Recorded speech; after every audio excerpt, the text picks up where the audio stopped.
Let me ask you something honestly. Have you ever felt like you just want to escape your life? Sometimes it's subtle. Maybe you caught yourself thinking, if I just move to another country, if I just change jobs, if I meet the right person, if I buy something nice like jewelry, a car, then I will somehow feel better. And sometimes we escape in quieter ways too, through distractions, through relationships that promise excitement, through substances, through lust, through chasing things that can look impressive that don't actually bring peace. What if the real goal in life isn't about escape? What if the real goal is design?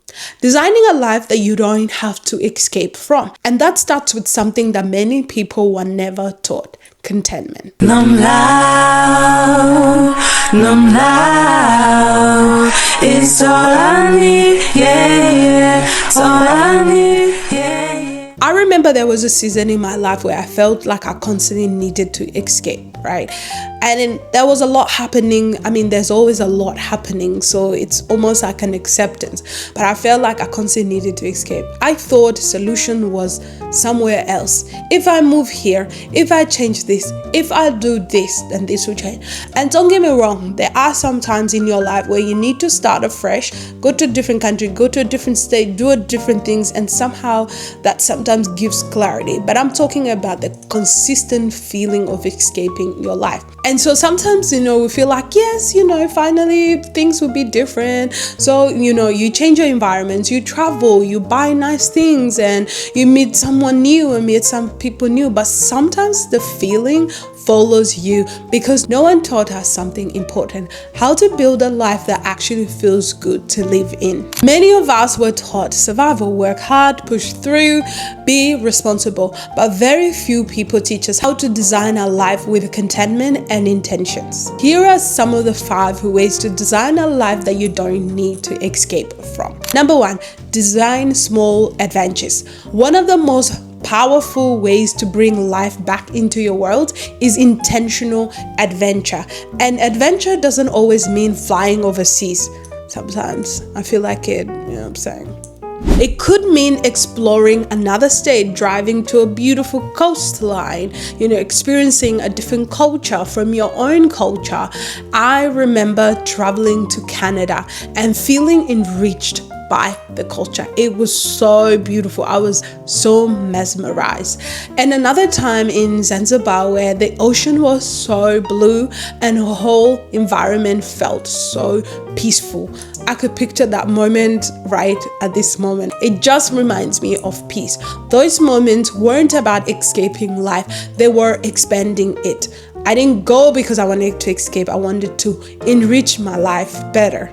Different intention. Adventure reminds you that life is wider than your routine. And just to give an example, just to make a point, it's not about flying over anywhere.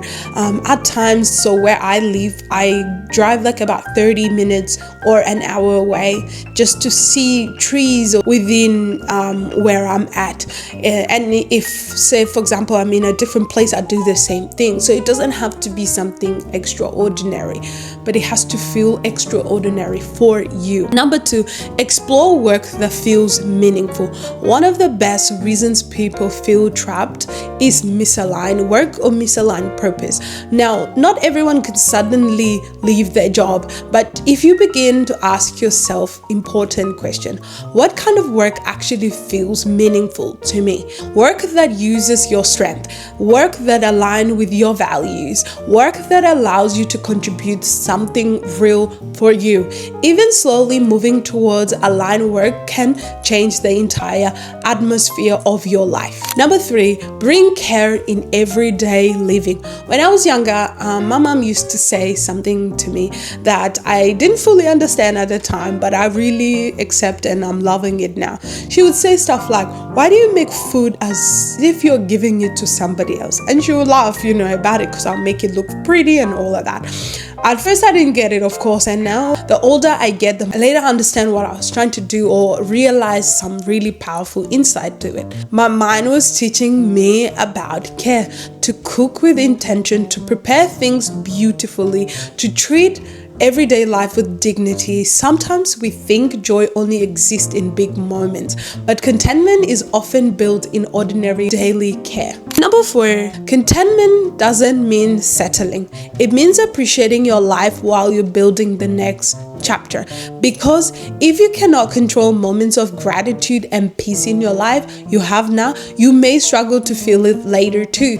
Contentment is a skill, a mindset, a way of seeing life. Number 5, design your environment. The truth is your environment shapes your mind, your routines, your schedule, your friendships, your relationships. When everything around you is chaotic, your mind feels crowded. But when your life has intention, when you structure your time well, when you surround yourself with people who bring you clarity instead of confusion, something powerful happens. Your mind becomes spacious, and that's what I call a free mind. So maybe the real question isn't, how do I escape my life? Even though I know you've never thought of it this way, because most people don't, but the constant feeling of escaping our life and the way social media and all of that make us, they almost cater to that escaping of our lives. The truth is, maybe the real question is, how do I design a life that feels peaceful, meaningful, and expansive?